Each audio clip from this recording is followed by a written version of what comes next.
तो अब हम टाइमलाइन के बारे में अच्छे से समझ लेते हैं, क्योंकि मोस्टली अब इसी का इस्तेमाल होने वाला है एनिमेशन में। तो पूरी तरह से टाइमलाइन के हर एक एक शॉर्टकट को, हर जो काम की चीजें हैं सबको समझते हैं। कुछ तो आपको बता ही चुका हूं मैं, कुछ और आपको समझाने की जरूरत है अब। तो जैसा कि आप जानते हो, ब्लेंडर में किसी भी चीज में आप नेविगेट करते हो तो ऑल्ट शिफ्ट दबा के और माउस से ड्रैग करके आप इसको नेविगेट कर सकते हो, जूम इन जूम आउट कर सकते हो। सेम वैसा ही जूम इन जूम आउट आप टाइमलाइन के अंदर भी कर सकते हो, और वैसे ही इसको आप ऑल्ट शिफ्ट दबा के आगे पीछे मूव कर सकते हो, बिल्कुल हर नेविगेटर की तरह। जी से यहाँ पर आप की फ्रेम्स को स्केल भी कर पाओगे। फिलहाल मैं सबको बंद कर देता हूँ, ये बहुत ज़्यादा क्लटरिंग कर रहे हैं, बस एक ही करते हैं। इसी तरह से मैंने सबको स्केल किया। जी से आप इनको मूव कर सकते हो, जैसे आप बेसिकली किसी को मूव कर सकते हो, आप पूरे की फ्रेम को उठा के आगे पीछे मूव कर सकते हो।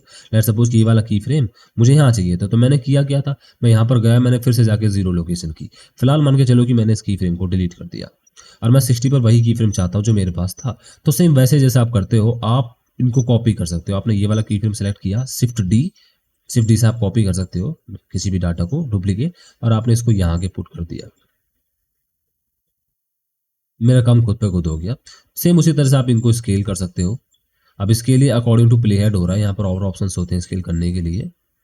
फिलहाल ये according to play head scale कर रहा है। ऑप्शंस अगर आपको चेंज करने हैं तो आपको एन पैनल में जाके चेंज करने होते हैं, ठीक है। नॉर्मली यहाँ पे चेंज करने की जरूरत नहीं पड़ती। आप ये काम डॉप सीट में करते हो, टाइमलाइन में आपको इन कामों की जरूरत नहीं पड़ती है। ऑलराइट, उसके बाद जी से आप स्केल, जी से मूव कर सकते हो, ऐसे स्केल कर सकते हो। अगर आप किसी की फ्रेम पे जाके आर दबाते हो या किसी फ्रेम को सेलेक्ट करके आर दबाते हो तो आप की फ्रेम का टाइप चेंज कर सकते हो। अब इन टाइपों को चेंज करने से एनिमेशन में कोई बदलाव नहीं होता, बस ये आपको अच्छे से समझने के लिए। आप जब बहुत सारे की फ्रेम्स लगा दोगे तो आप समझ पाओगे यहाँ पे क्या बीफ ब्रेक डाउन हो रहा है, यहाँ पर आप ऑब्जेक्ट को रोक रहे हो, ये बहुत ज्यादा एक्सट्रीम, मतलब सिर्फ नाम तो लिखे हुए हैं, अपने हिसाब से भी आप इन की फ्रेम्स को लगा सकते हो। मतलब ये कि इसका कलर मैं चेंज कर भी दूं आर दबा के तो एनिमेशन में कोई खास अंतर नहीं पड़ने वाला, सब कुछ वैसा ही रहेगा जैसा एनिमेशन था, बस इसका टाइप कलर चेंज हो गया। इससे की फ्रेम के डाटा में कोई भी अफेक्ट नहीं होने वाला है। ऑलराइट, जीरो नंपैड जीरो दबा के आप इसको बीच में ले आओगे, पूरी की पूरी स्क्रीन को नंपैड जीरो से, जैसे आप यहाँ पे नंपैड जीरो दबा के कैमरा से आते हो, डॉट दबा के आप पूरी स्क्रीन को बीच में ले आते हो, सेम उसी तरह से नंपैड जीरो दबा के आप अपने पूरी टाइमलाइन को बीच में ला सकते हो। ऑलराइट, नमपैड डॉट दबाए अगर आप यहाँ पर, जैसे वहां डॉट दबाने से फोकस आ जा रहा है, अगर यहाँ पर डॉट दबाओगे तो जो भी आपका की फ्रेम सिलेक्टेड है आप उस पर फोकस्ड हो जाओगे। अगर मैं यहाँ पे सिलेक्टेड हूँ तो ये वाला की फ्रेम, नहीं तो फिर ये वाला की फ्रेम, मतलब अपने हिसाब से वही फोकस में आ जाएगा। दो तीन है तो दो तीन फोकस में आ जाएंगे। तीनों को सिलेक्ट किया, मैंने डॉट दबा दिया, अब ये तीनों फोकस में है, बाकी आगे पीछे क्या हो रहा है हमको नहीं पता, यही प्ले होने वाले हैं। राइट, नंबर जीरो से आप अपने सिलेक्शन को फोकस करोगे। होम की, अगर आप होम की दबाते हो तो होम की से आपके जो भी सारे एनिमेशन डाटा है वो पूरी स्क्रीन पर आ जाएगा। फिलहाल ये ऑलरेडी आया हुआ है तो मैंने जूम आउट किया एंड होम दबा दिया। आपको सेलेक्ट करने की जरूरत भी नहीं की फ्रेम्स को, आप सीधा होम दबा दोगे तो जो भी आपका एनिमेशन की फ्रेम का डाटा है वो सारा के सारा पूरी स्क्रीन पर आ जाएगा। अब इसकी ये डॉट की कब जरूरत पड़ने वाली है, आपको थोड़ा सा आइडिया दूं मैं।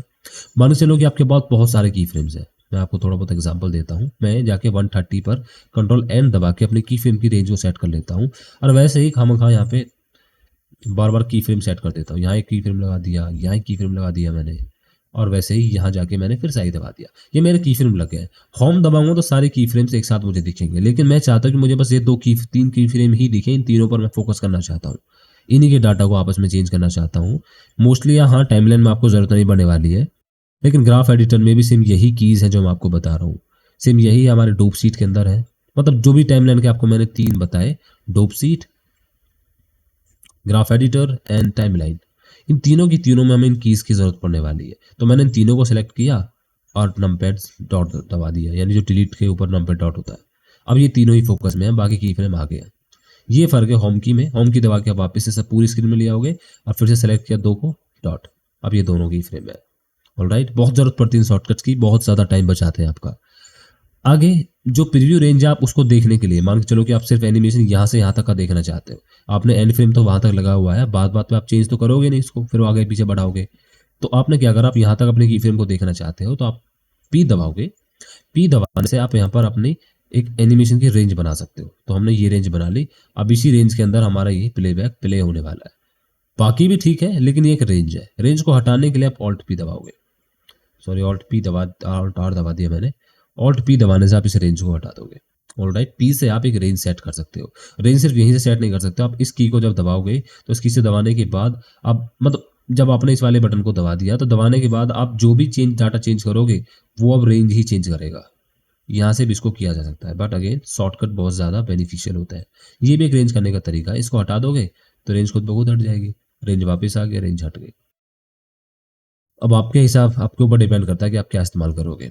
उसके बाद कंट्रोल होम और कंट्रोल एन से आप क्या कर सकते हो, अब ये समझो। अगर मैं कंट्रोल होम दबाता हूँ, मैंने इन दोनों की फ्रेम को सेलेक्ट किया, कंट्रोल होम दबाया, देखा आपने क्या हुआ कंट्रोल होम दबाने से।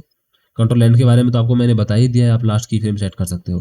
कंट्रोल होम से आप शुरू का की फ्रेम सेट कर सकते हो कि आपकी एनिमेशन शुरू कहाँ होगी। अब वैसे जरूरत पड़ती नहीं कंट्रोल होम की, बहुत कम पड़ती है, लेकिन कंट्रोल होम से होता है, आपको पता होना चाहिए। जरूरत पड़ती है, ऐसी बात नहीं कि जरूरत ही नहीं पड़ती है, कम पड़ती है बट पड़ती है। और नेक्स्ट डाटा जो हमको समझना है, ऐसा है कि मुझे चीज़ें याद करनी पड़ती है कि आपको क्या आगे मुझे समझाना है। रटा तो हुआ है नहीं सब कुछ कि भाई अब ये बताऊंगा ये बताऊंगा, आगे कुछ नहीं आता। ऑलरेडी ऑलरेडी मैं आपको बहुत कुछ बचा चुका हूँ। बॉक्स से इस तरह से अपने की फ्रेम को सेलेक्ट कर सकते हो। यहाँ से आप अपनी प्लेबैक को कम ज़्यादा कर सकते हो, फ्रेम ड्रॉपिंग वगैरह कर सकते हो ताकि आपका प्लेबैक अच्छा आए एनिमेशन में। या अगर आपके सीन में बहुत ज़्यादा हैवी हैवी सीन्स नहीं है, हैवी मॉडल्स नहीं है, तो एनिमेशन खुद पे खुद अच्छी चलने वाली है अगर आपका कंप्यूटर मीडियम हैवी तो। लेकिन अगर पूरी तरह से पोटैटो पीसी है तो आपको इन फ्रेम्स की मतलब इन ऑप्शंस की काफ़ी ज़रूरत पड़ने वाली है। बाकी सिर्फ एक चीज़ बची है, समरी लाइन, जिसके बारे में थोड़ा बहुत मैं आपको बता ही चुका हूँ। अगर मेरे पास दो से ज़्यादा ऑब्जेक्ट भी सीन में होते हैं, ठीक है, मान के चलो कि मैंने एक और ऑब्जेक्ट बनाया, मैं इस बार स्फीयर ले लेता हूँ और स्फीयर को मैंने एक्स में मूव कराया, ठीक है, इस पर की फ्रेम लगा क्योंकि ऑटो की ऑन है, और फिर मैंने इसको वाई में मूव कराया, ठीक है, तो ये मेरा की फ्रेम यहाँ पे खुद ब खुद लग गया। हाँ, तो अब इसका डाटा भी समरी में दिखेगा, जिसको मैं सेलेक्ट करता हूँ मतलब उसका पूरा डाटा वहां पर दिखाया जाएगा। स्फीयर है तो स्फीयर है, ये है तो इसका पूरा डाटा टाइमलाइन में मुझे दिख रहा है। मतलब एक टाइम पे जो आपने सेलेक्ट किया हुआ है वही डाटा दिखेगा। दोनों को सेलेक्ट करोगे तो आप दोनों को देख पाओगे। अब स्फीयर भी है और क्यूब भी है। आप दोनों के साथ कुछ चेंज करना चाहते हो तो कर सकते हो, या फिर आप इनकी पूरी समरी के साथ ही चेंज कर सकते हो। लेट्स सपोज कि आप सिर्फ स्फीयर के चेंज करना चाहते हो तो आपने स्फीयर को सेलेक्ट किया, सेलेक्ट करने के बाद आप सिर्फ स्फीयर की फ्रेम को आगे पीछे मूव कर सकते हो। जी से भी मूव कर सकते हो, आप इनको आगे पीछे उठा के भी मूव कर सकते हो। इस तरह से अगर आप नीचे वाले किसी पोजीशन को चेंज करते हो तो सब कुछ चेंज हो रहा है। मान के चलो कि आपको सिर्फ इसकी जेड लोकेशन वाला जो की फ्रेम है वही चेंज करना है, तो आपने उसको सेलेक्ट किया और उसको आगे पीछे मूव करा दिया। बाकी कुछ भी चेंज नहीं हुआ है, सिर्फ जेड वाली पोजीशन की फ्रेम आगे पहुंच गया है। जेड वाला नहीं, मैंने वाई वाले को मूव कर दिया, जेड वाला ये था। अब मेरी एनिमेशन जेड वाली ऊपर आ गई क्योंकि मैंने जेड को ही एनिमेट किया है, बाकी कुछ एनिमेट ही नहीं किया है। ओके।